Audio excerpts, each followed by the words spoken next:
এমন পুরা কপাল আমার থাকতে কেহ নাই গো এ দুনিয়া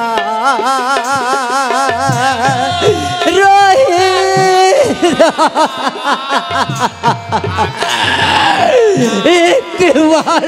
বলে ডাক বাবা একটি বার বলে ডাক এমন পুরা কপাল আমার থাকতে কেউ নাই গো এ দুনিয়া